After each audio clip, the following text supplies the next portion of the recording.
گرامی قدر سامعین، السلام علیکم ورحمۃ اللہ وبرکاتہ۔ آپ کی خدمت میں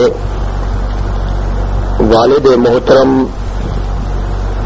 حضرت مولانا بشیر احمد صاحب رحمۃ اللہ تعالی علیہ کی ایک پرانی تقریر پیش کی جا رہی ہے۔ یہ تقریر آپ نے کافی عرصہ قبل چلیوٹ میں ارشاد فرمائی تھی۔ آپ کا یہ بیان سورۃ یوسف کی آیات پر مشتمل ہے۔ اللہ تبارک و تعالی اس بیان کو ہماری ہدایت اور نجات کا ذریعہ بنائے، آمین۔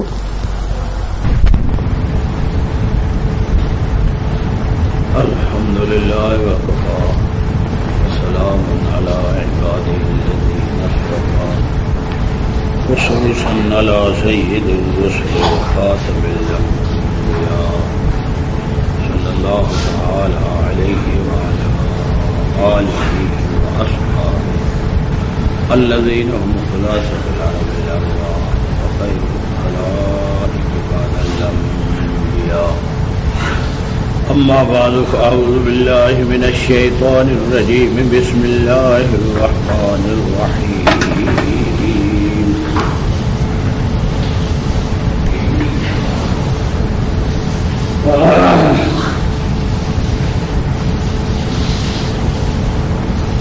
ودخل معه السجن فتيان قال أحدهما إني أراني آسر خمرا وقال الآخر إني أراني أحمل فالفراشي خذا تأكل الطير منه نبئنا بتأويله إنا نراك من المحسنين قال لا يأتيكما طعام ترزقانه إلا نبأتكما بتأويله قبل أن يأتيكما ذلكما مما علمني ربي إني تركت ملة قوم لا يؤمنون بالله وهم بالآخرة هم كافرون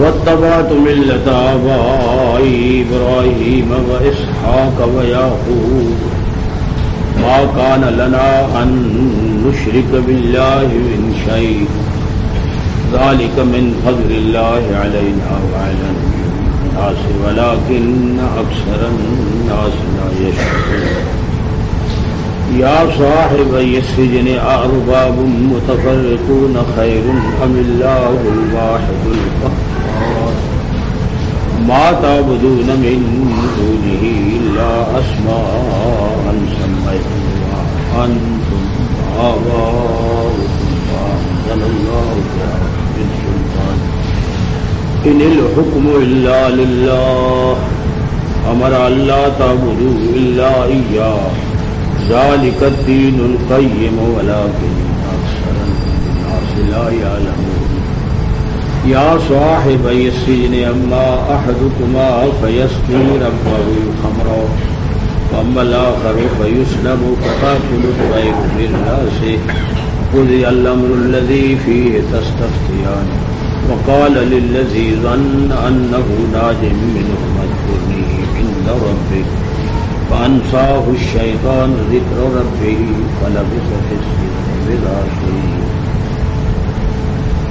سبحان ربك رب العرش عما يصفون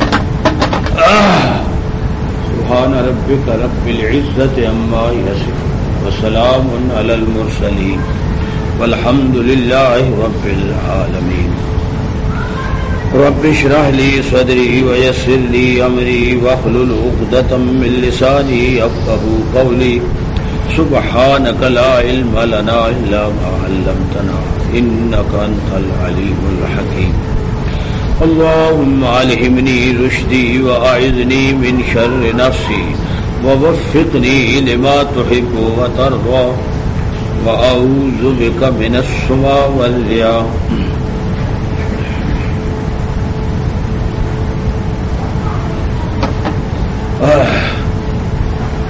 مکرم معظم حضرات سامعین کرام، اس طرح میرے عزیز پنجابی چ کرنا نا کہ محنت یاد اس طرح کہ کھچڑی نہ بنا رہی ہے، مسئلہ نہیں کھچڑی ہوگا، زبان کھچڑی، حاضر بھی ہیں دوسرے دونوں زبانیں، ہاں دونوں زبان، یہ ٹھیک ہے ماشاء اللہ، بیماری کے لیے کھچڑی اچھی ہوتی ہے، زبان کھچڑی ہوگی مسئلہ صاف ہوگا، مسئلہ کھچڑی نہیں ہوگا، جو بتاؤں گا۔ ہاں بھائی، تو مولانا شریف اللہ صاحب نے سب کچھ عرض کر دیا۔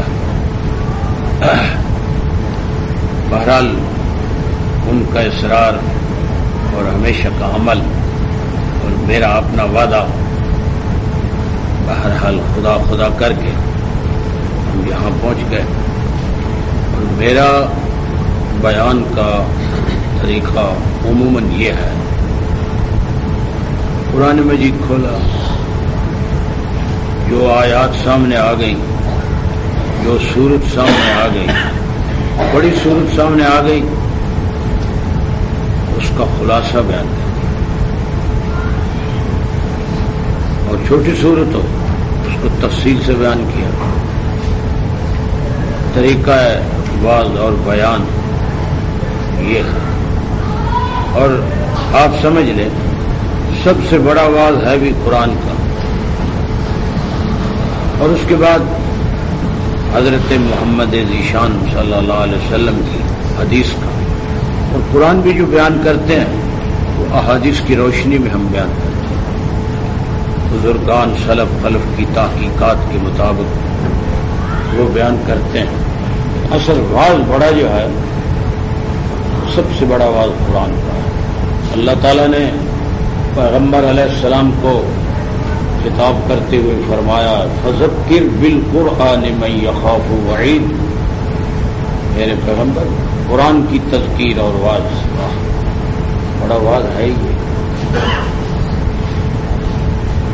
اب میں نے قرآن کھولا ہے، یہ پارہ آ گیا، بلکہ یہ سورت آ گئی، بڑی سورت آ گئی آپ کے سامنے، ہمارے آپ کے سامنے ایک بہت بڑی سورت، 12 رکوع کی صورت، 100 سے زائد غالباً 111 آیتوں کی صورت ہے، سورہ یوسف، وہ سامنے آ گئی۔ لیکن میرا خیال ہے کہ اس صورت کے بیان کرنے سے پہلے آپ کو حسب سابق پیغمبر علیہ الصلاۃ والسلام کا خطبہ استقبالیہ حضرت صلی اللہ علیہ وسلم نے صحابہ کو رمضان المبارک کی آمد پر ایک استقبالیہ خطبہ دیا، حدیث کی کتابوں میں موجود ہے۔ یہ ہماری درسی کتاب مشکات شریف، اس کے اندر باقاعدہ وہ خطبہ ہے، اس کے راوی سلمان فارسی رضی اللہ تعالیٰ عنہ بہت بڑے معروف صحابی ہیں، بلکہ حضور صلی اللہ علیہ وسلم نے تو ان کے بارے میں فرمایا، سلمان منا و من اہل البیت، سلمان یوں سمجھو کہ ہم میں سے ہے، ہمارے اہل بیت میں سے۔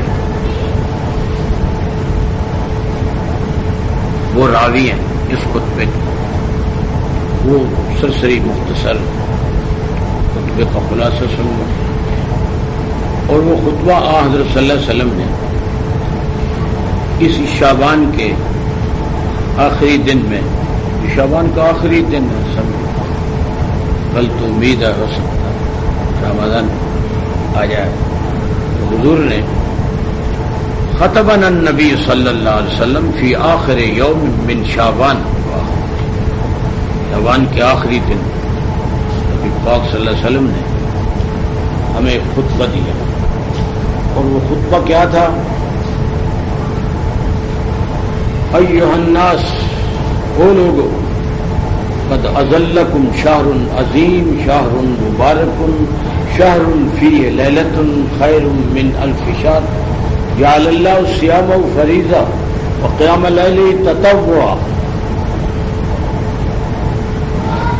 من ادى فيه خصلة من خير كان كمن ادى فريضة ومن ادى فريضة كان كمن ادى 70 فريضة.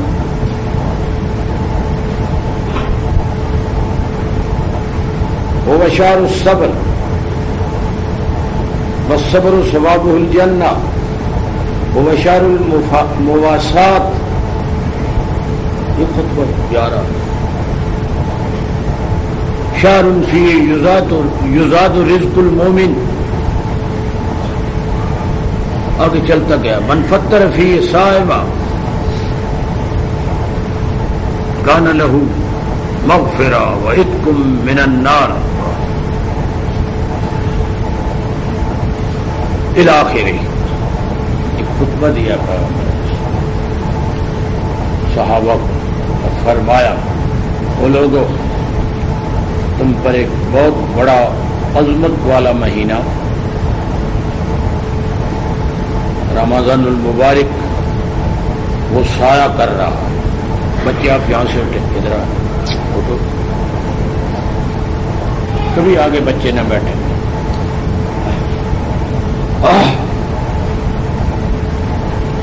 اذلکم شہر عظیم تم پر ایک بہت بڑی عظمت والا مہینہ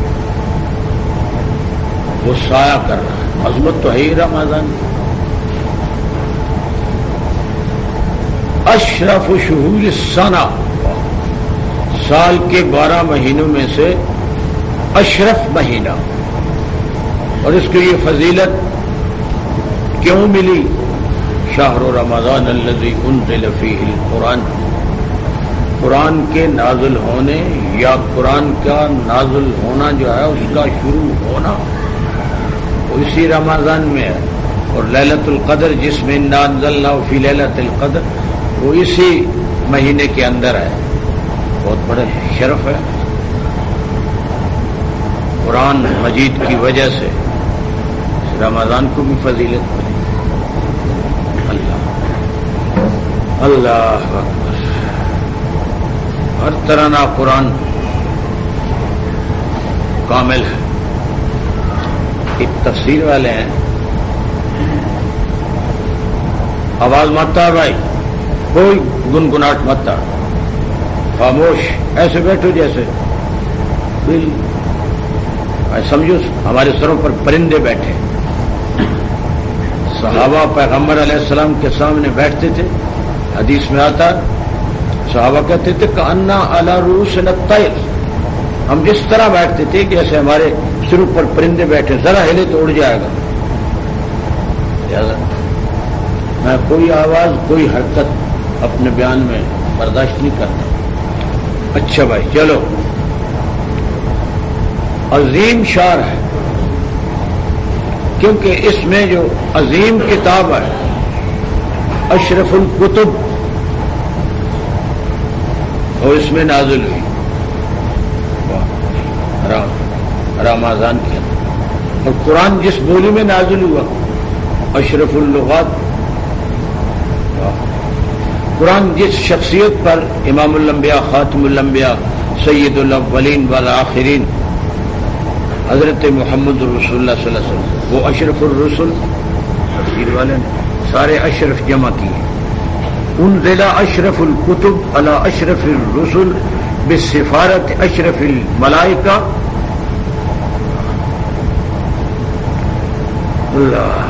فی اشرف اللغات فی اشرف شہور السنہ وقد کمل من کل الوجوہ.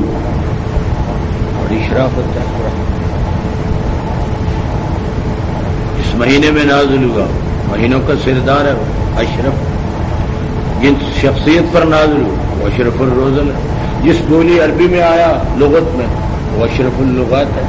جو فرشتے لائے جبرائیل امین وہ اشرف الملائکہ. اور آسمان کے تمام فرشتوں کے سردار.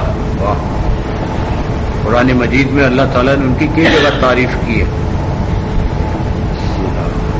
ان انہ لقول رسول کریم ذی قوت عند ذی العرش مکین مطاع ثم امین. علمہ شدید القوی ذو مرہ فاستوى وهو بالافق الاعلی.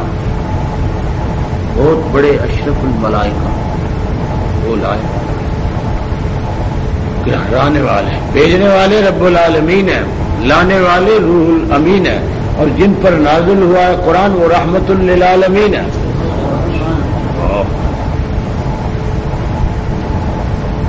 یہ عظیم مہینہ آ رہا ہے. میں نے ہر سال آپ کو یہ خطبہ مختصر سناتا ہوں، اور نیت میری یہ ہوتی ہے پیغمبر علیہ السلام کی سنت پوری ہو جائے. حضور نے ان دنوں میں یہ خطبہ دیا، میں بھی وہ لوگوں کو سنا دوں. ورنہ آپ کے علماء ہیں، انہوں نے سنایا ہوگا پچھلے جمعے، پھر آئندہ جمعے سنائیں گے. میں سنت پوری کرنے کے لیے میں بھی سنا دوں. تو حضور صلی اللہ علیہ وسلم کا خطبہ اذلکم شہر عظیم، تم پر سایہ کر رہا ہے شہر عظیم، شہر مبارک، بڑا برکت دیا ہوا مہینہ، شہر مبارک. عربی میں شہر مہینے کو کہتے ہیں. شہر مبارک، شہر فیہ لیلۃ خیر من الف شہر. ایک رات اس مہینے میں ایسی ہے جس ایک رات کی عبادت 1000 مہینے کی عبادت سے بہتر. خیر اللہ تعالی نے اس مہینے کا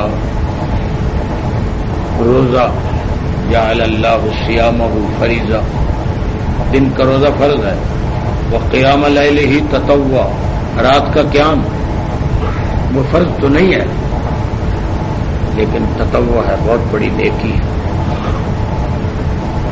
اور بہت بڑا ثواب ہے اس شخص کو جو دن کو روزہ رکھے، رات کو نماز کی حالت میں قرآن سنے سنائے.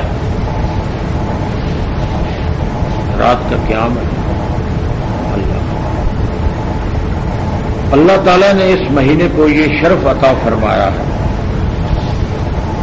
کہ اس مہینے کے نفل وہ فرض کے برابر ہے، اور اس مہینے میں جو فرائض ادا کیے جائیں ان کا ثواب کم از کم 70 فریضہ 70 فرضوں کے برابر ہے. اور روزہ ہے کیا؟ روزہ میرا صبر کا نام، اس لیے اس مہینے کا نام شہر الصبر بھی ہے. صبر کا مہینہ. روزہ ہے کیا؟ صبر ہے، ترکی عبادت ہے، اور ایسی عبادت ہے کہ انسان جب تک روزے میں ہوتا ہے سویا رہے تو عبادت، کاروبار کرتا رہے تو عبادت، سفر کرتا رہے تو عبادت. یہ نہیں بالکل 12 گھنٹے 14 گھنٹے 15 گھنٹے جتنا روزہ ہے ہر وقت وہ عبادت میں. نماز آپ پڑھتے ہیں اس کا کوئی مخصوص وقت ہے، لیکن روزہ ترکی عبادت ہے اور میرا صبر ہے. مسائل علماء سے آپ سنیں کہ روزے میں ارکان کیا ہے؟ کھانے سے صبر، پینے سے صبر، جنسی خواہش سے صبر. یہ روزے کی باڈی ہے، باڈی ڈھانچہ. اور روزے کی روح کیا ہے؟ کانوں کو روکو، آنکھوں کو روکو، زبان کو روکو، ہاتھوں کو روکو، سب اعضاء کو روک لو.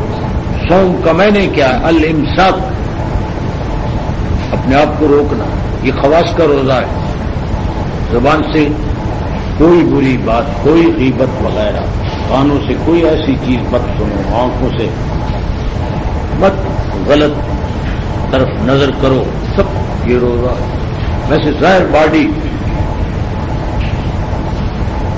3 چیزوں سے، ایک خاص وقت سے لے کر شام تک، مغرب تک اپنے آپ کو نیت کے ساتھ روکنا، یہ روزہ ہے. سحری سے لے کر شام روزہ ہے، سارا ہے ہی صبر. اور آپ نے شاید سنا ہوگا، علماء کا شعر ہے کہ انسان جو ہے اس کے اندر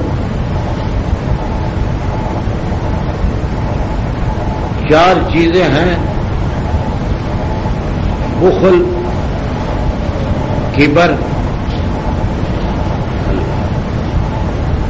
اور ایک اس کے اندر شہرت پسندی.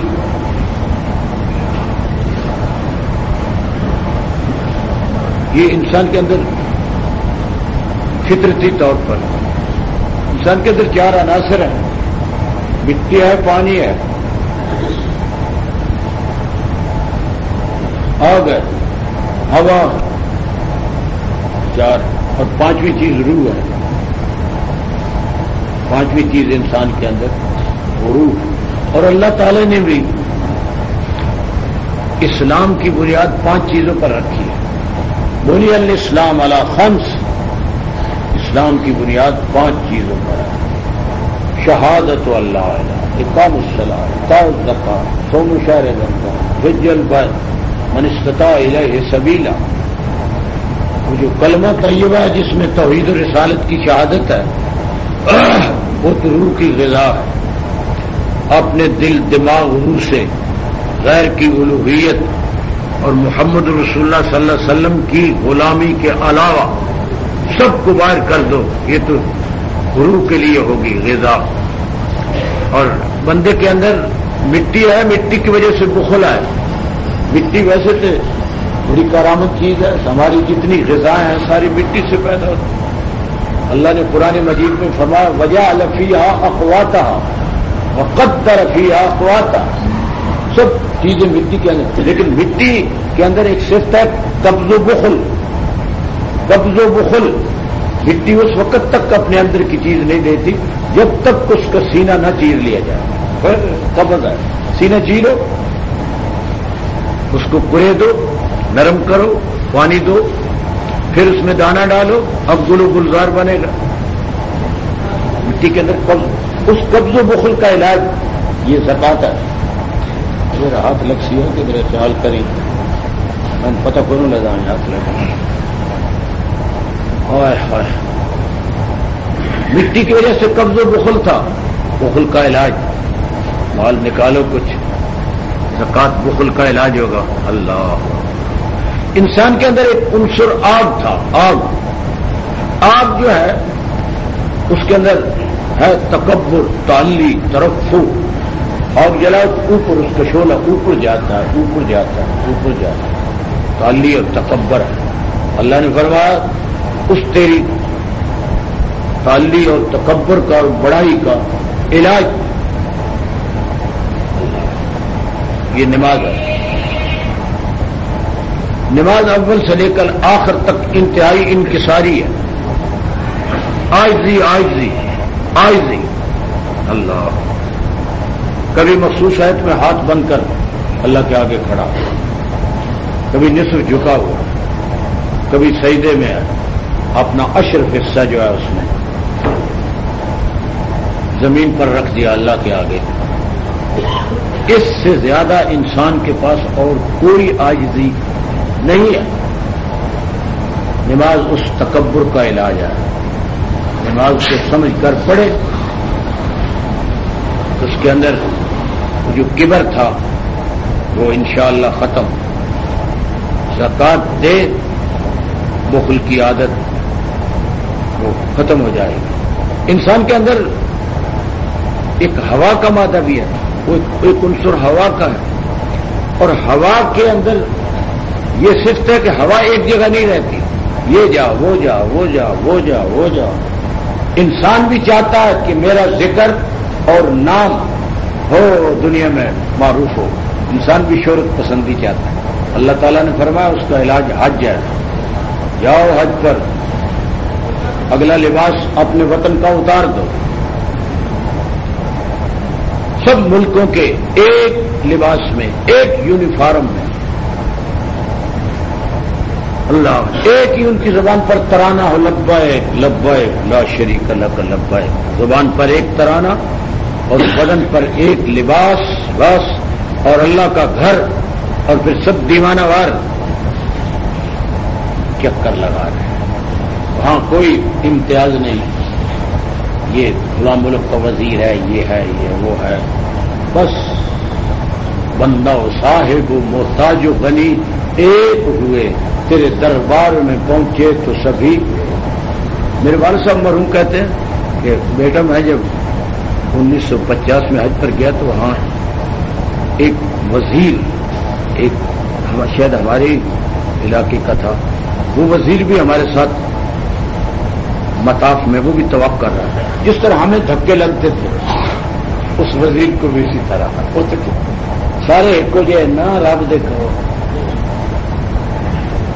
سب ایک حج سے وہ ساری شہرت ختم ہو جاتی، وہاں جب بندوں کے ساتھ ملتا ہے، او کیا کالا کیا گورا، کیا حبشی، کیا کوئی، بس سب ایک لباس میں ایک ترانہ، دیوانوں کی طرح چکر لگا رہے ہیں۔ اللہ، انسان کی ساری شہرت وہاں ختم ہوئی۔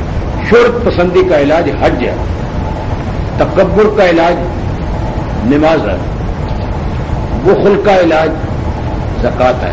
اب آمدن برسر مطلب یہ روزہ جو ہے، انسان کے اندر ایک بیماری ہے، پانی کی وجہ سے پانی میں بے صبری ہے، جانتے ہیں؟ پانی ایک جگہ نہیں ٹھہرتا جب تک آگے رکاوٹ نہ ہو، آگے رکاوٹ ڈالو، اپنا راہ آپ بناتا ہے پانی۔ انسان کے اندر بھی پانی ہے، اس کے اندر بھی پانی کی وجہ سے اس کے اندر بھی بے صبری ہے۔ روزہ رکھو، روزہ صبر کا سبب ہے، وہ اشار الصبر والصبر ثوابہ الجنہ، حدیث۔ روزہ اس کا علاج، اور روزہ سارا ہے ہی کیا؟ ضبط نفس، اللہ اپنے نفس کو کنٹرول کر۔ ہائے ہائے، کتب علیکم الصیام کما کتب علی الذین من قبلکم لعلکم تتقون، روزے کا فلسفہ، حکمت، فائدہ۔ رمضان آ گیا، چلو خطبہ مختصر تھا، ہاں ایک دو جملے رہ گئے۔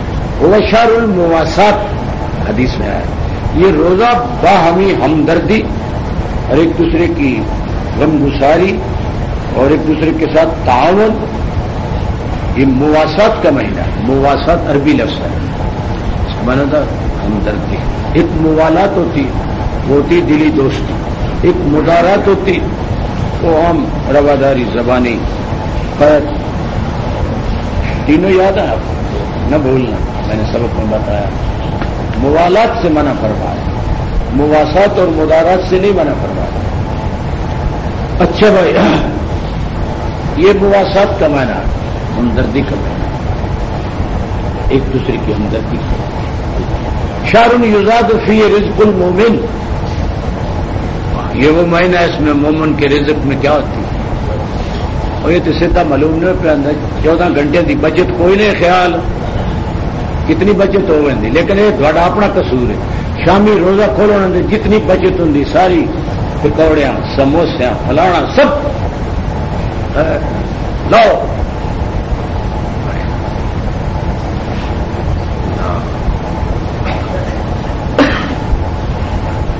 حدیث میں آتا ہے حضرت عمر رضی اللہ تعالی ان کے سامنے افطاری آئی گئی، ان کو اپنی پہلی حالت کو یاد آ گئی، اور میں اٹھا کر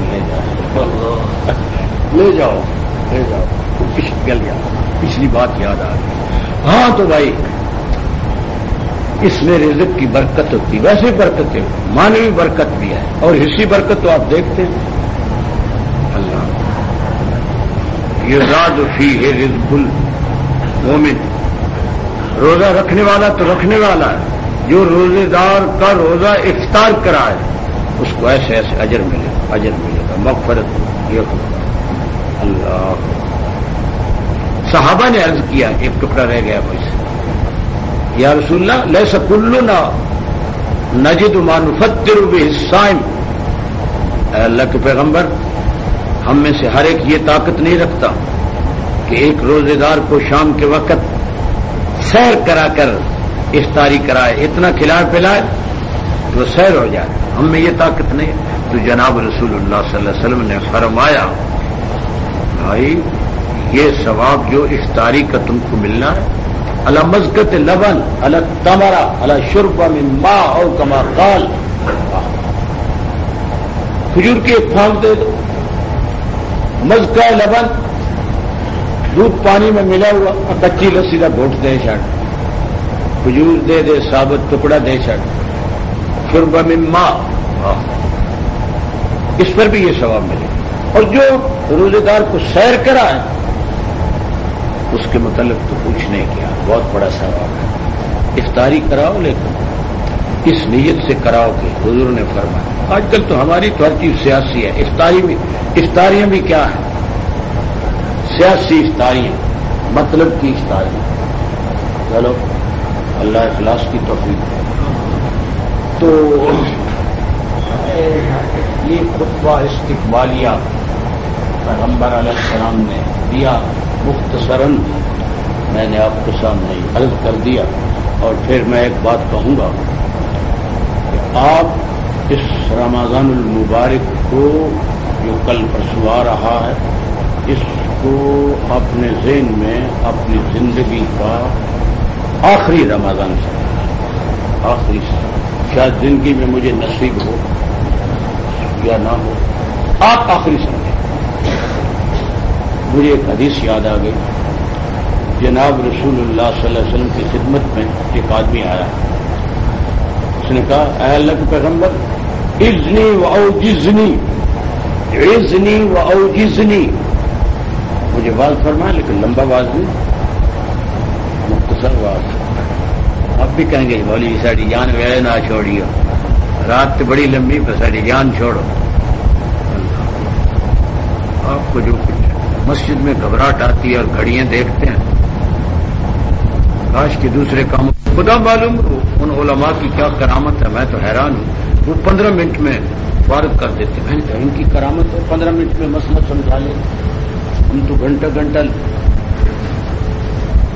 منٹ میں مسئلہ سمجھا۔ اور آپ بھی اس جمعہ پڑھانے والے کے پیچھے بہت زیادہ جاتے ہیں جو جلدی آپ کی جان چھوڑے۔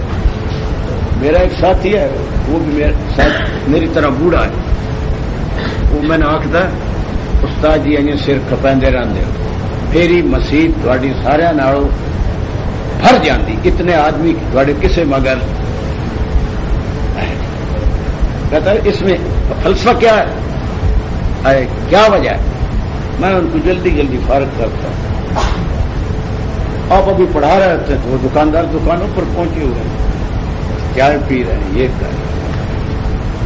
ٹھیک ہے، نماز اپنے اول وقت میں اللہ وہی تو، لیکن گھبرائیں نہ کریں مسجد میں، تھوڑے وقت ہو گئے بھائی صاحب۔ آج کل تو عادت بن گئی ہے، یہ جو ٹائم انتظام کے لیے مقرر کیے ہوئے، لوگ سمجھتے ہیں کہ شاید اب گھڑی بول گئی، ٹائم ہو گیا، امام ابھی وضو کر رہا ہے، بیچارے کا آدھا وضو ہے، اللہ اکبر اللہ اکبر، اور قد قامت الصلاۃ، عادت بن گئی۔ وہ انہوں نے سمجھا شاید یہ منٹ گزر گئے۔ ہمارے مدرسے کے ساتھ تو محلہ لگتے ہی کوئی نہیں، کچھ دکاندار 2-3 دن کو آتے ہیں، تو ایک دن مجھے کہنے لگا جی، میں نے کہا خاموش،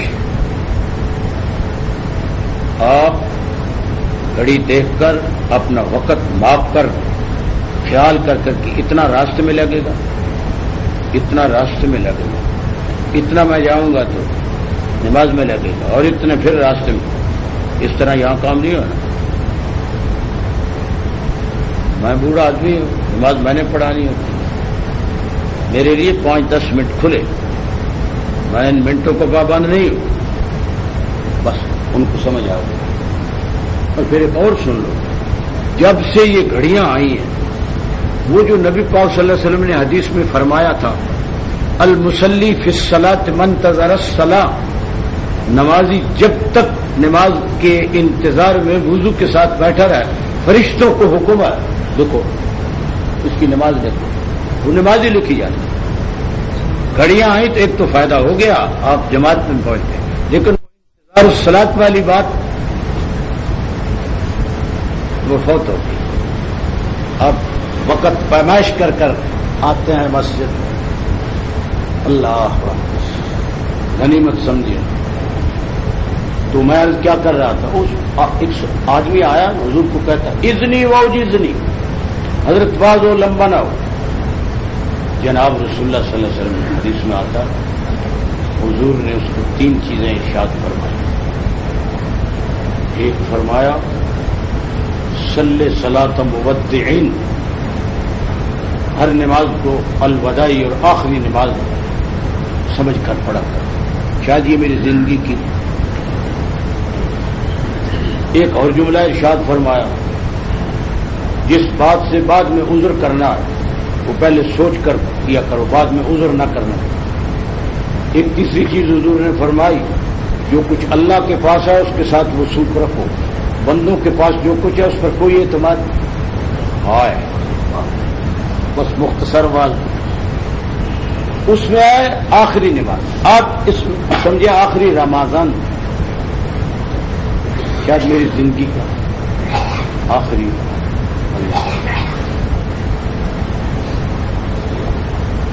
اور آپ کمر کس لیں, کمر باندھ لیں. یہ رمضان ہے, اس میں میں نے نیکیاں کمانی اور اپنی جھولیوں کو نیکیوں سے اللہ کی رحمتوں اور برکتوں سے میں نے بھرنا. اپنا شیڈول بنا لیں, رات کا شیڈول بنا لیں, ساری کا شیڈول بنا لیں. کھانے سے پہلے کچھ رکاتے ہیں, اٹھنا تو ہے ہی ساری, کچھ رکاتے ہیں. اور ایک اور جاتے جاتے بات سنیں. یہ جو رمضان آ جاتا ہے تو جھگڑے شروع ہو جاتے ہیں. یہ تراویح کتنی ہے, 8 ہے 20 ہے, 8 ہے 20 ہے, 8 ہے. اور یہ جھگڑا وہ کرتے ہیں جو ایک تراویح بھی نہیں پڑھتے. یہ باتیں چلتی ہیں. میں وہ ساری بحث تو نہیں کرنا چاہتا, میں صرف آپ کے ذہن میں یہ بتلانا چاہتا ہوں کہ حدیث کے مطالعے سے معلوم یہ معلوم ہوتا ہے کہ رمضان کا اکثر حصہ, رمضان کی راتوں کا اکثر حصہ عبادت میں ہوتا ہے. کتنی تو بات آپ سمجھیں. رکعتوں کا جھگڑا جو ہے اس میں نہ پڑے, رکعتوں کا جھگڑا. ہمارے بزرگوں کی تحقیق کی ہے جن سے ہم نے پڑھا, وہ فرماتے ہیں تراویح اور نماز ہے اور قیام اللیل اور تہجد اور بعض لوگوں کی تحقیق یہ ہے.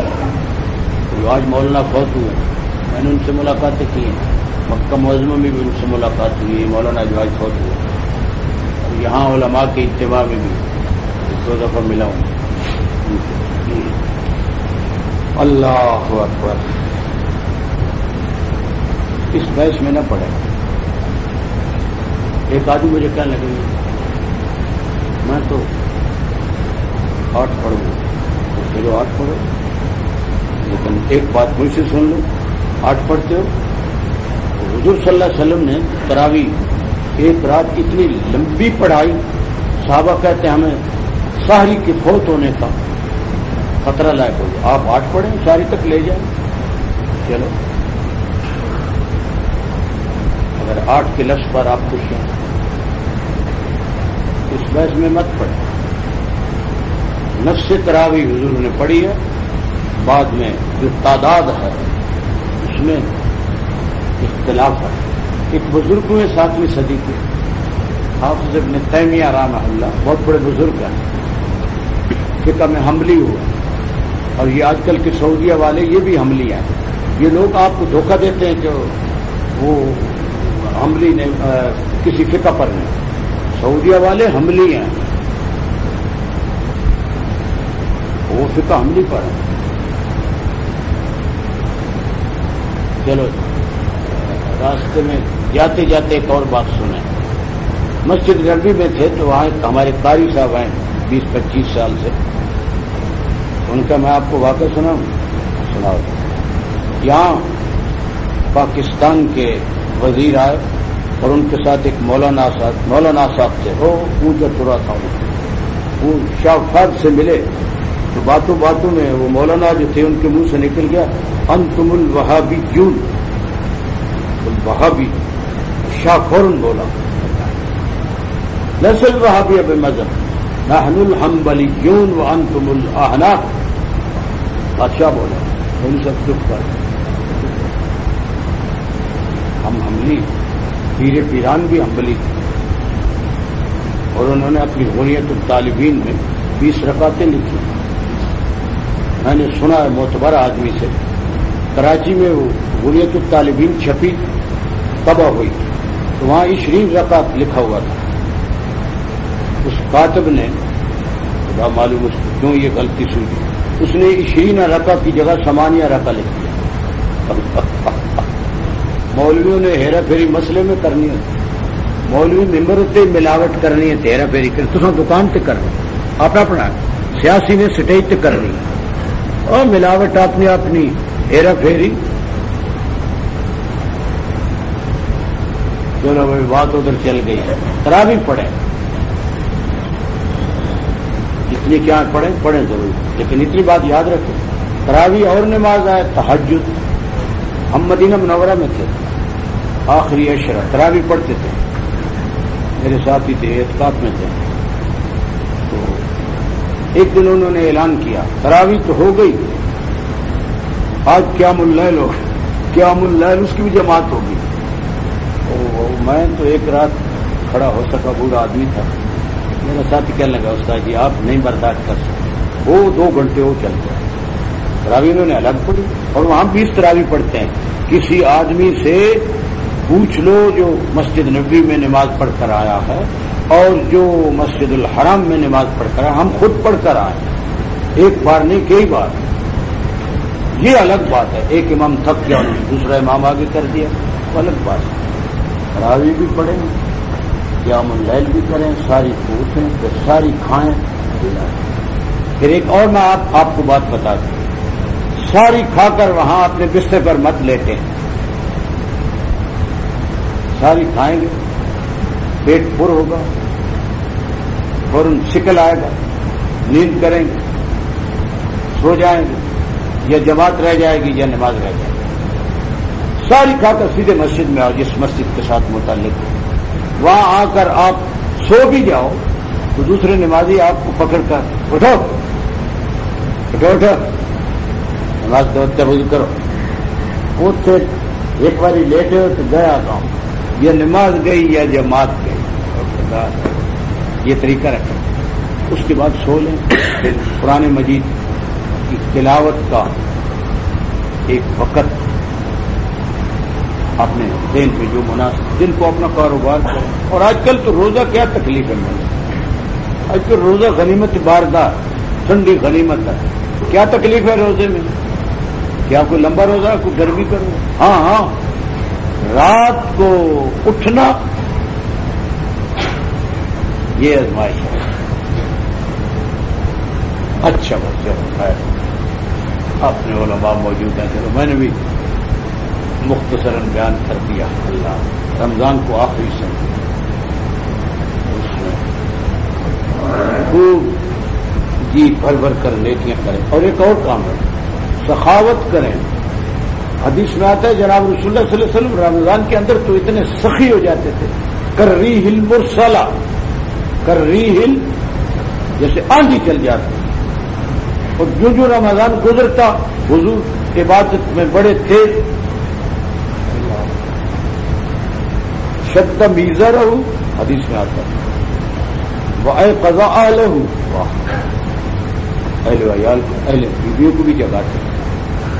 تو یہ تو ہو گیا رمضان کے متعلق، یہ موسمی باز تھا، موسمی بعض مسائل موسمی ہوتے ہیں اور بعض مسائل ہم تو کوئی موسم نہیں، مثلا اللہ کی توحید اس کو کوئی موسم، یہ فصل لالا گلوں کا نہیں پابند، اللہ بہار ہو کہ خزاں لا الہ الا اللہ، اگرچہ ہیں جماعت کی آستین، بت ہیں جماعت کی آستینوں میں، مگر مجھے ہے حکم اذان لا الہ الا اللہ۔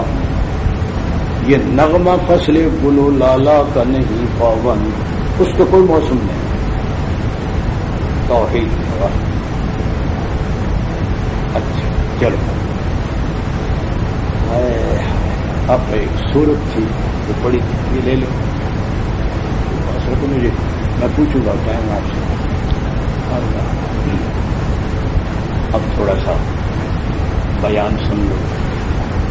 خلاصہ سورہ یوسف کا خلاصہ. اس سے پہلے ہے سورہ ہود. سورہ ہود میں 7 پیغمبروں کا ذکر ہے. حضرت نوح علیہ السلام، ہود علیہ السلام، صالح علیہ السلام، شعیب علیہ السلام، ابراہیم علیہ السلام، لوط علیہ السلام، موسیٰ علیہ السلام. 7 پیغمبروں کے واقعات آئے ہیں اور وہ واقعات سنا کر اللہ نے کچھ مسائل سمجھائے. انبیاء کے واقعات سنا کر اللہ تعالی مسائل سمجھانا چاہتے ہیں. قرآن کو معاذ اللہ قصہ گوئی کی کتاب نہیں ہے. قرآن کتاب ہدایت، کتاب موعظت، بیان للناس و ہدا و موعظہ. قرآن کو قصہ گوئی کی، اس لیے تو پورا قصہ قرآن بیان کرتا ہی. ایک جز جو قرآن کے مقصد کے مطابق ہو وہ اجزاء قرآن بیان کرتا ہے، باقی حذف کرتا جائے. پھر قرآن عموماً ایک قصے کے کئی اجزاء، کوئی کسی صورت میں، کوئی کسی. صرف یہ واقعہ جو ہے حضرت یوسف علیہ السلام، یہ ایک جگہ آیا ہے. اس کو ہم مولوی کہتے ہیں بالاستیاب. بالاستیاب بالکل جتنا اللہ کو سنانا مقصود تھا وہ یکجا آیا. حضرت یوسف علیہ السلام کا نام تو قرآن میں کئی جگہ آیا، لیکن واقعہ یہ سورۃ یوسف جو ہے وہاں 7 نبیوں کا ذکر کیا گیا ہے سورہ ہود میں، جن کے میں نے نام لیے. ساری سورت وہاں ختم ہوئی ہے. تو اللہ تعالیٰ نے سورت کے آخر میں اس سورہ ہود کا ایک خلاصہ نکالا. وَلِلَّهِ غَيْبُ السَّمَاوَاتِ وَالْأَرْضِ وَإِلَيْهِ يُرْجَعُ الْأَمْرُ كُلُّهُ فَاعْبُدْهُ وَتَوَكَّلْ عَلَيْهِ وَمَا رَبُّكَ بِغَافِلٍ عَمَّا تَعْمَلُونَ. واہ قرآن ہے.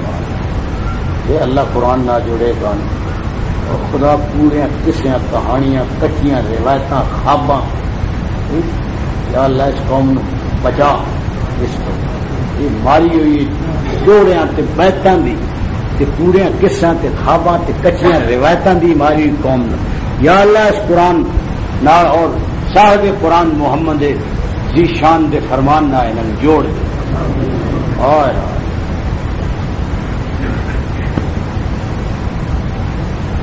عقائد قرآن سے بناؤ. اللہ انبیاء کے واقعات سنا کر کچھ مسائل سمجھایا جاتا. تو سورہ ہود میں اللہ تعبدوا الا اللہ بڑا مسئلہ آیا. وہ سمجھانے کے لیے کئی انبیاء کے قصے وہ بیان کر.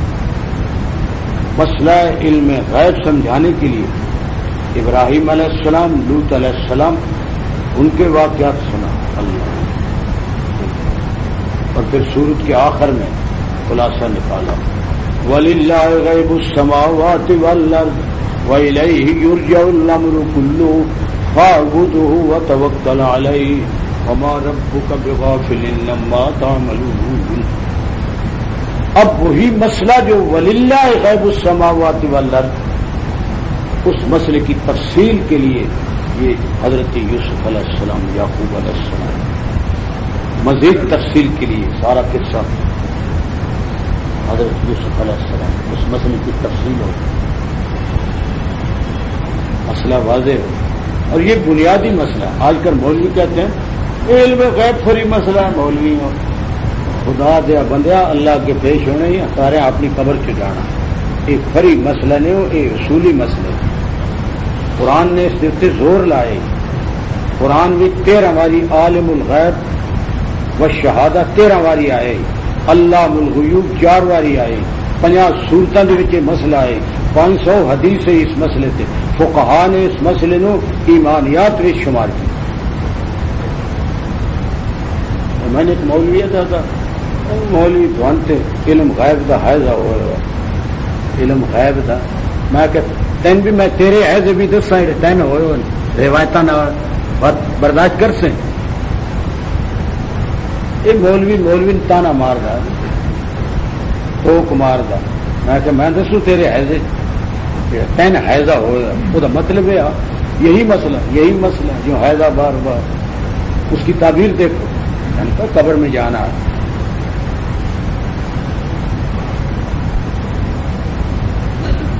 تو جٹن بھی پتا بھی مسئلہ علم ہے یہ کوئی پوچھے شرطاں ایمان دیاں کتنیاں ہیں پکی روٹی والا کیا تھا تو آگ جے آپ کو ساتھ ادھر پہ اس کیڑی لکھی علم غائب کا خاص پتہ نہیں کون ہے بیچارے اپنا نام نہیں لکھے تھا میں نے اپنے حضرت الاستاذ سے پوچھا استاد صاحب یہ کون مصنف ہے اس کا پکی روٹی کا اور نجات المومن استاد فرمانے لگے بھائی اس پکی روٹی والے کا تو مجھے پتہ نہیں یہ نجات المومنین والا جو ہے اس کی تو میں نے قبر دیکھی ہے اس نجات المومنین والے میں مسئلہ لکھے علم الغیب خاصہ ہے خدائے نو لا رہے ہائے ہائے علم الغیب کا مسئلہ جب بندہ کسی کو عالم الغیب سمجھے گا اب آگے دور تک ٹھوکریں کھاتا جائے گا جب عالم الغیب ہے تو اس کو پکارو وہ تمہاری پکار سنتا ہے وہ تمہارے حالات جانتا حالانکہ ہر بندے دی فطرت ایک ہے علم الغیب خاص ہے یہ دسو اخبار کی قصہ آ رہا وہ 100 بچیاں دا قاتل بج کے پولیس فلانے ماہر نفسیات ہو یہ وہ کچھ پتہ نہیں پہ لگتا یہ علم غیب جانا نہ کوئی ہوں ان بلاؤ یا کوئی اختیاری کشف آڑا ایک نفس کشف ایک اختیاری کشف ان بلاؤ پتا ہے لوگوں کو علم الغیب للہ غیب السماوات لہو غیب السماوات ہائے وعندہ مفاتح الغیب لا یعلمها الا هو قرآن للکار رہا بلا رہا اصل وہ مسئلہ سمجھانے کے لیے اللہ تعالیٰ نے یہ حضرت یوسف علیہ السلام کا قصہ اس صورت میں بڑی تفصیل سے یکجا وہ اللہ تعالیٰ نے اس میں بیان کیا واقعہ ہے لمبا اس کے واقعہ کی کڑیاں ہمیں استاد پڑھا رہے تھے فرمانے لگے اس واقعہ کی 15 کڑیاں ہیں 15 مقام ہیں 15 احوال ہیں وہ 15 گنے ہے یوسف علیہ السلام کا خواب ہے یہ اس خواب کا ظاہر ہو جانا اور ابا جان کو بتلانا ان کا روکنا وہ بچے تھے بتلا گئے بھائیوں کا حسد کرنا اور پھر ایک تجویز کرنا اور پھر ایک عمل جھوٹ موٹ کا عمل بنانا اور حالات ہیں پھر ان کا غلام بن کر بکنا یوسف علیہ السلام بھائیوں کا بیچنا قافلے والوں کا خریدنا پھر قافلے والوں کا بیچنا اور عزیز مصر کتفیر اس کا خریدنا یہ ساری کڑیاں اور پھر گھر والی کو کہنا اکرمی مسوا عسى ينفعنا ونتخذه ولدا یوسف علیہ السلام کا غلام بن کر دیتے یہ ساری کڑیاں خواب پھر بھائیوں کا حسد ہمارے حضرت الاستاذ ہمیں پڑھا رہے تھے طالب علم نے سوال کیا استاد جی قرآن مجید آخدا نحن نقص علیک احسن القصص بہت بڑا عمدہ بیان یہ اس طرح کیوں کہا تو حضرت الاستاذ فرمانے لگے بھائی یہ بڑا جامع واقعہ ہے اس میں ذکر آیا ہے حاسد کا معشوق کا مالک کا مملوک کا عاشق کا معشوق کا شاہد کا مشہود کا فراق کا وصال کا ذنب کا عفو کا گناہ اور معافی اور جلتے چلو حل و ارتحال واہ خصب و جدب استاد گنتے گئے فرمانے لگے رول مانی دیکھ لو.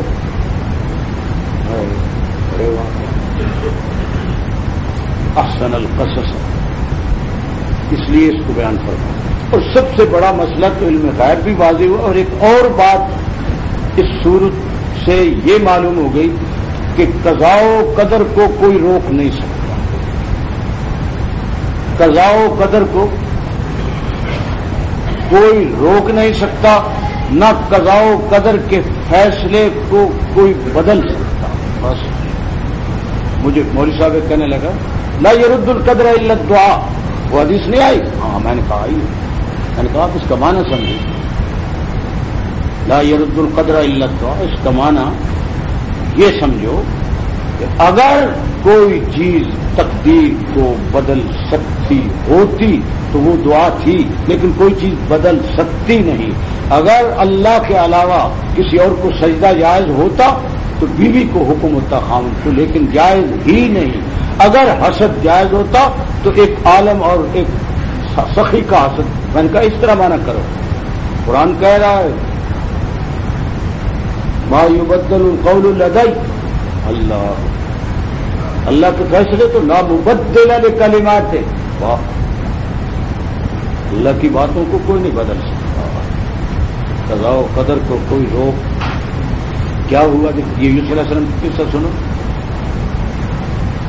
بھائیوں نے جو کچھ کیا اور ان کو بیچا، اور قافلے والوں نے بھی بیچا، اور اللہ نے ان کو کہاں پہنچایا.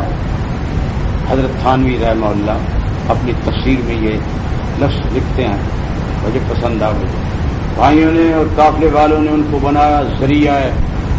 بھائیوں نے ان کو ذریعہ سمن اور بے وطن کیا، اللہ نے ان کو شاہ زمن بنایا. یہ سارا کچھ اللہ اکبر. یہ قصہ حضرت یوسف علیہ السلام. لیکن ایک اور بات سن لیں، عام آدمی یہ قصہ جب سنتے ہیں تو ان کے اندر ایک اور جذبہ ہوتا ہے، اس جذبے سے توبہ کریں. مجھے ایک عورت نے کسی ذریعے سے اطلاع دی کہ مجھ سے سورۃ یوسف بیان کریں، اور میں نے کہا میں نہیں بیان کروں گا، جب نمبر آئے گا. وہ عشق وغیرہ والی بات، یہ وہ عشق نہیں ہے. خدا کے بندو، اس کو حضرت یوسف علیہ السلام کے قصے کو ایک معاشقہ اور رومانی مت سمجھو. ایک پاک پیغمبر کا قصہ، اور پیغمبر بھی وہ کہ انبیاء کی تاریخ میں جس کی 4 پشتیں پیغمبر ہیں، اور کسی پیغمبر کو یہ جزوی فضیلت حاصل نہیں ہے کہ خود پیغمبر، باپ پیغمبر، دادا پیغمبر، پردادا پیغمبر. الکریم ابن الکریم ابن الکریم ابن الکریم یوسف ابن یعقوب ابن اسحاق ابن ابراہیم علیہ السلام. حضور فرماتے ہیں کون کریم ہے؟ یہ نبی پاک صلی اللہ علیہ وسلم کے الفاظ ہیں.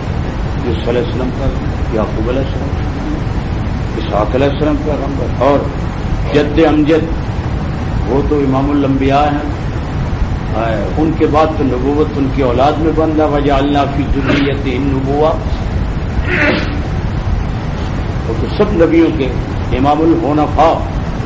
تفسیر والا لکھتا ہے والد من بعث بعدہ من الانبیاء، امام الحنفاء.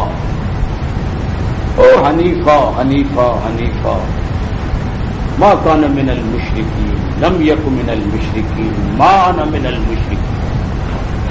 ساتھ ساتھ قرآن نفی کرتا ہے ان سے. اصل میں وہ مشرکین مکہ کو قرآن سمجھا رہا ہے. تم کہتے ہو ہم ابراہیم علیہ السلام کی اولاد ہے، شاید اس میں تو تم کچھ سچے ہو. یہ جو کہتے ہو ہمارا طریقہ ابراہیمی ہے، غلط بات، تم شرک کر رہے ہو. لم یک من المشرک، ما کان من المشرک، جھوٹ کہتے ہو. ابراہیم علیہ السلام اور شرک، تم بت جوڑنے والے ہو، وہ بت توڑنے والے ہو. تم نے اللہ کے گھر کو، خانہ کعبہ کو ہندوؤں کا ایک تیرتھ بنا رکھا. تم ابراہیمی بناتے بت اور ان کو پوجتے ہو. خانہ کعبہ جو سرچشمہ ہدایت معبد اول ہے، اس کو تم نے ایک ہندوؤں کا تیرتھ بنا لی. وہ دنیا میں گھر سب سے پہلا خدا کا، خلیل ایک معمار تھا جس بنا کا، ازل میں مشیت نے تھا جس کو تاکا، یہ ابلے کا اس گھر سے چشمہ خدا کا. وہ تیرتھ تھا ایک بت پرستوں کا گویا، جہاں نام میں حق کا نہ تھا کوئی گیا. کیا گیا بیچارہ حالی پانی پتی. اللہ اور وہ ابراہیمی اپنے آپ کو ابراہیمی کر دے. شرک آیت لقب ابراہیمی کر دے، بتنت نہ سنی.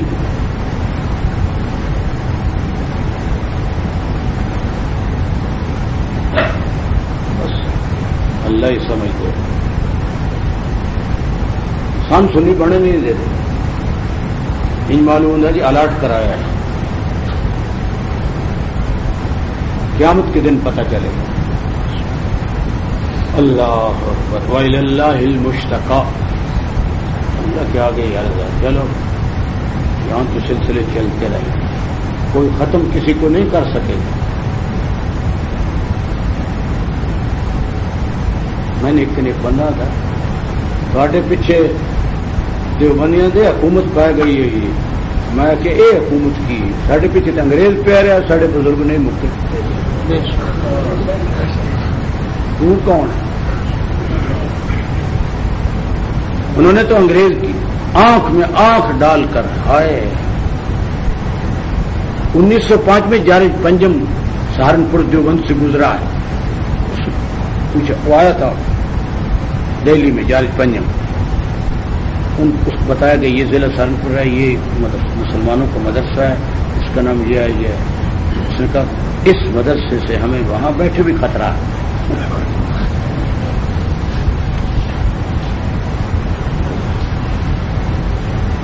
اللہ. مدینہ منورہ میں ایک امیر علی قریشی مجھے ملے. مجھے کہنے لگے میں لندن کا جو میوزیم ہے اس سے میں کچھ تحریریں لایا ہوں، میں آپ کو نقل دیتا ہوں. گھر لے گئے، خوب نقل دی میں. وہاں سے انہوں نے نقلیں دی. انگریز نے کیا لکھا اللہ مکونا کسی بھی نہیں، سارے رانا اللہ منظوری انہیں معاملہ رنگا رنگ رہے. گلائے رنگا رنگ سے حزینت چمن، اے ذوق اس جہاں کو ہے زیب اختلاف.